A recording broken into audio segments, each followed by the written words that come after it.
आज Doubtnut app download करें। Doubtnut पर अपने सभी गणित, रसायन विज्ञान, भौतिक विज्ञान और जीव विज्ञान के डाउट्स का करो सफाया।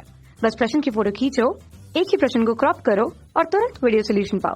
अभी डाउनलोड करें। नमस्कार विद्यार्थियों, आज हमारा प्रश्न है प्रकथन और कारण हमें पहचानना है और निम्न 4 विकल्पों में हमें देखना है। प्रकथन दिया हुआ है कि बोर्न-हेबर चक्र हेस के नियम पर क्या होता है, आधारित होता है।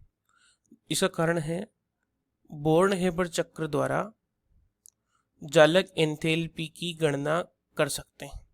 तो इन दोनों प्रकथनों कारण के आधार पर हमें क्या करना है, निम्न विकल्पों का चयन करना है। पहला विकल्प क्या है, प्रकथन और कारण दोनों ही सही है लेकिन कारण प्रकथन का सही स्पष्टीकरण देता है।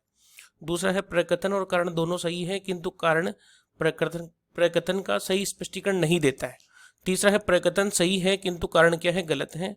और चौथा विकल्प है प्रकथन और कारण दोनों ही क्या है, गलत है। तो इस विकल्प को हम देखते हैं कौन सा विकल्प हमारे सही आता है। तो देखिए, ये जो बोर्न-हेबर चक्र है,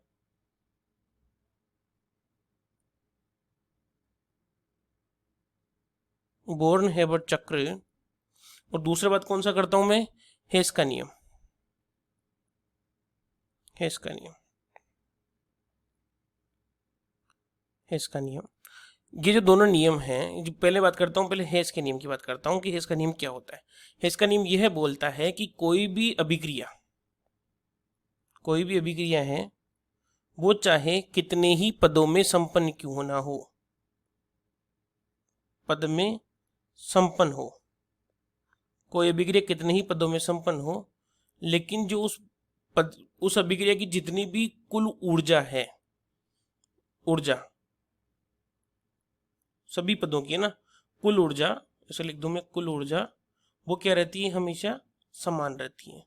मतलब किसी भी पद के अंदर अभिक्रिया में कोई परिवर्तन नहीं होता है।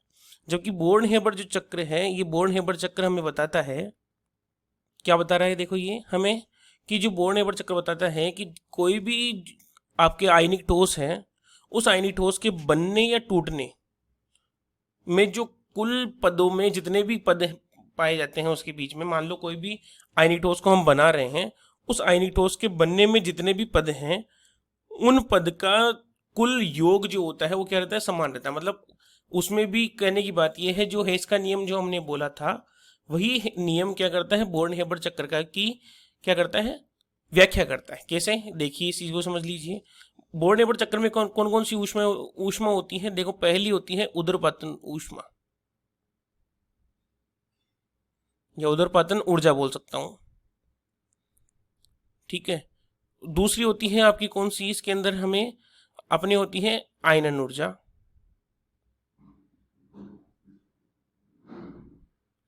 तीसरी ऊर्जा होती है बंध वियोजन ऊर्जा।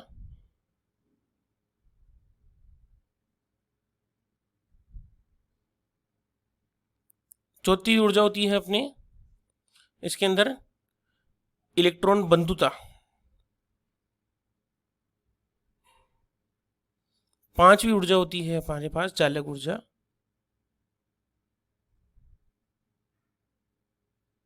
और जो छठी ऊर्जा है, वह छठी ऊर्जा है हमारे पास कौन सी, कुल अभिक्रिया ऊष्मा।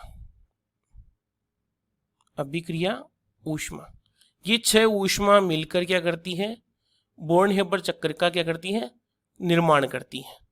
तो इसका मतलब भी है कि ये बोर्न-हेबर चक्र भी क्या बोलता है कि जो कुल अभिक्रिया की ऊष्मा रहती है वो हमेशा क्या रहती है, समान रहती है। और इसका नियम भी क्या बोलता है, कुल ऊर्जा क्या रहती है अभिक्रिया की, चाहे कोई किसी भी पद से हम उसको बनाते हैं, उसकी क्या रहती है, हमेशा समान रहती है।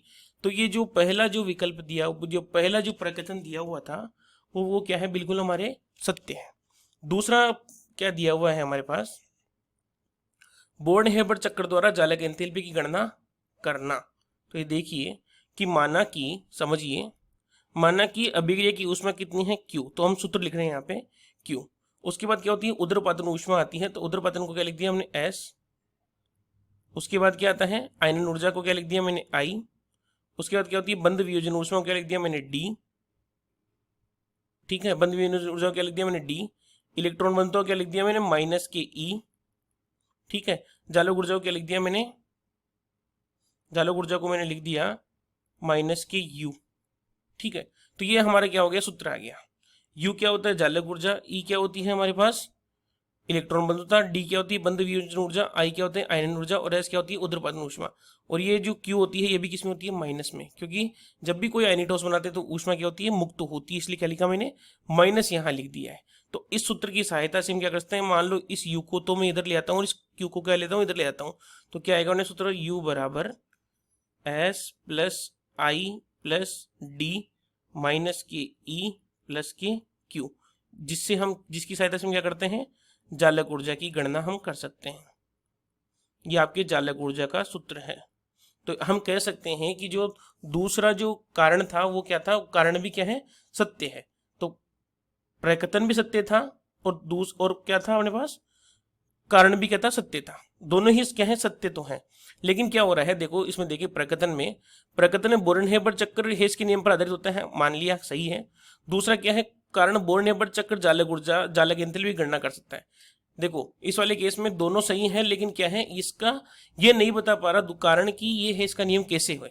तो हम कह सकते हैं कि जो दूसरा विकल्प है वो क्या है आपके लिए सही उत्तर ये होगा कि प्रकथन और कारण दोनों सही है, लेकिन किंतु कारण प्रकथन का सही स्पष्टीकरण नहीं देता, अतः ये आपका सही विकल्प है। ओके, धन्यवाद। कक्षा 6 से 12वीं से लेकर नीट, IIT, JEE वो एडवांस के लेवल तक 1 करोड़ से ज्यादा छात्रों का भरोसा। आज ही डाउनलोड करें डाउटनेट ऐप या व्हाट्सएप करें अपने सारे डाउट्स 8400 400 400 पर।